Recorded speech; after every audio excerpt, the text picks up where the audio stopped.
They say one look from Medusa could end a life. Not with claws, not with fire. Just a glance, and your body would lock into stone like your soul had been shut off. But here's the twist.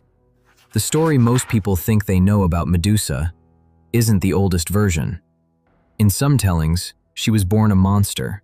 In others, she became one. And depending on who's telling the myth, Medusa is either a nightmare, or a warning, or a victim. Tonight, we're going to walk into her story the way the Greeks imagined it, through shadows, prophecy, and a hero who needed a mirror just to survive. Medusa wasn't alone. Ancient Greeks spoke of three sisters, the Gorgons, creatures so terrifying that even their names felt like curses: Stheno, Euryale, and Medusa.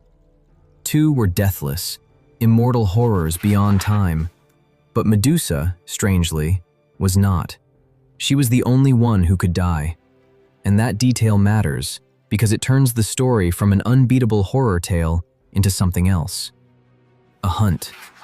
Somewhere at the edge of the world, past familiar seas, past the places maps bothered to name, Medusa existed like a living boundary line. A don't go here. A myth shaped like a locked door. And sooner or later, someone was always going to try the handle. Enter Perseus, a young man with a famous bloodline and a problem he didn't ask for. A king, Polydectes, wanted him gone. So he asked for a gift no sane person could bring back: the head of Medusa. Not her treasure, not her surrender, her head. And the request was designed to be a death sentence, because facing Medusa directly meant facing your own last moment. Perseus agrees, whether out of pride, necessity, or the stubborn courage of someone backed into a corner. But he doesn't go alone. Because in Greek myth, when a mortal steps into a story too large for him, the gods lean in. Athena gives Perseus a polished shield, so bright it can act like a mirror. Not a weapon to overpower Medusa, but a way to avoid her eyes. Hermes gives him a curved blade, made for the kind of strike you can't hesitate on.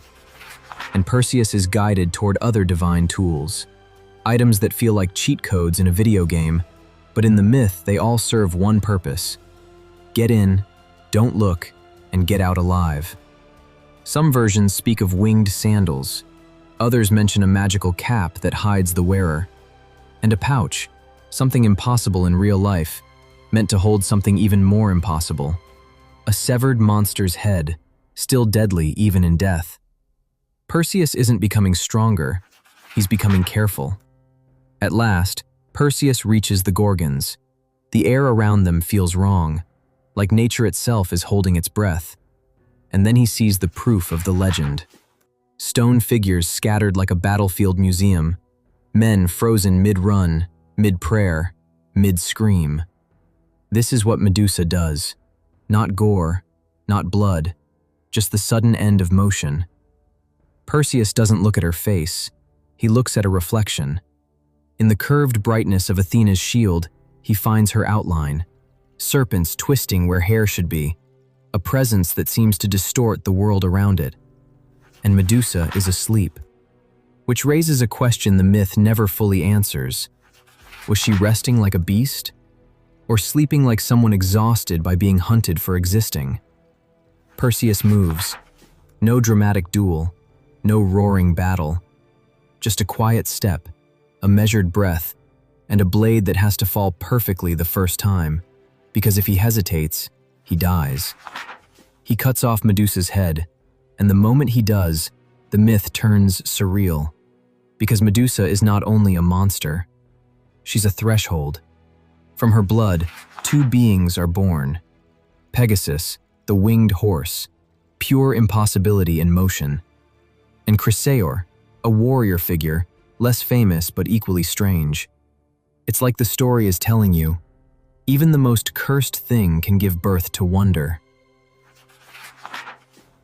Perseus escapes with the head hidden away because the gaze doesn't stop working. And on his way home, the world keeps trying to take what he carries. In some tellings, he uses the head as a weapon, turning enemies into stone with a single reveal, like opening a terrible curtain.